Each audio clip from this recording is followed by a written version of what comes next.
Well, I'm back here living again in the house where I grew up. I'm actually sitting down here where my bedroom used to be as a child, and I enjoy living on the land. I enjoy the fields, and I suppose I'm reminded of the time I used to have to capture a stray donkey on the bog road and do some work with him, tackle him up, and I stumbled after Paddy Kavanagh's ghost along the drills of Kerrpinks. I looked up at reeks of hay in October-coloured weather. I cut the horns of mad cows we bought in Connemara. I travelled to Kyrgyzstan and photographed a sheep fair, only to be photographed in Mam Cross with my own sheep a month later. I also have written some poems about weather, as I alluded to earlier on, and there was a great song called A Whiter Shade of Pale that came out in the 60s that everybody sang but nobody understood, and everybody could play it. And so I just brought it in here for a little bit of fun, and it's about the premonition before a thunderstorm. I think nature actually suspends its activities. The birds stop singing, I know, and cattle and sheep and that, they're aware of something happening as well. I think humans are less in touch with their intuition maybe and their instincts, so they continue on as if nothing is going to happen. So before rain. Foreboding roamed the derelict streets as if a wild animal had been cut loose. Country people talked of a strange storm. A string quartet ran off the bandstand. 67 bikers turned into the square. A woman flicked open a pink mirror. Frightened traders gave away shirts. A forgotten language entered mouths. Dispatches were received from upwind. Somebody sang A Whiter Shade of Pale. Stravinsky swung a glass pickaxe in my head. This happened one day before the sky opened.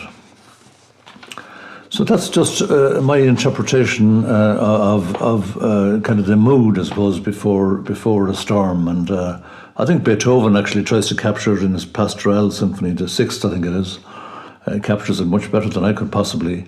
But he features that, and he features the storm and the time after the storm as well. So I have one called After Rain, so I couldn't not read this when I had Before Rain. And this is about autumn, I suppose, and the way the weather kind of settles into a kind of wintry, frosty mood after the rain.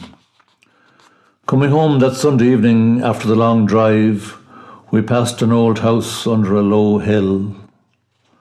The blue smoke urged itself sideways into a sky opening like a stage. A chainsaw was wrecking the silence far away.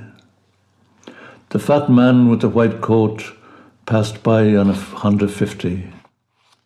A new season had declared itself. Something cold and beautiful was happening.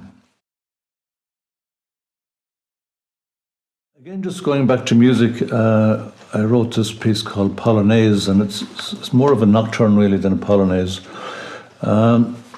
Somebody said to me one time that it'd be great if I could live in a quiet place where it would be dark and there'd be no noise and there'd be peace. And I thought, I know a place like that, but I don't want to go there yet. You know, it's a bit premature.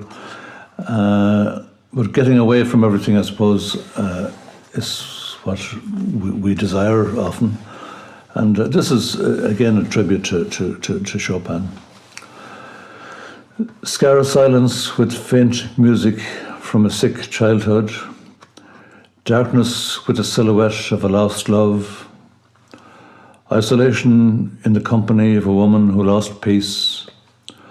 Otherwise, leave me dancing with all three in the drawing room of middle age. Tinged with absence, culled from a pure memory, bathed in a barely audible polonaise, leaking from a closed room, on a wet summer evening, prizing the heart open.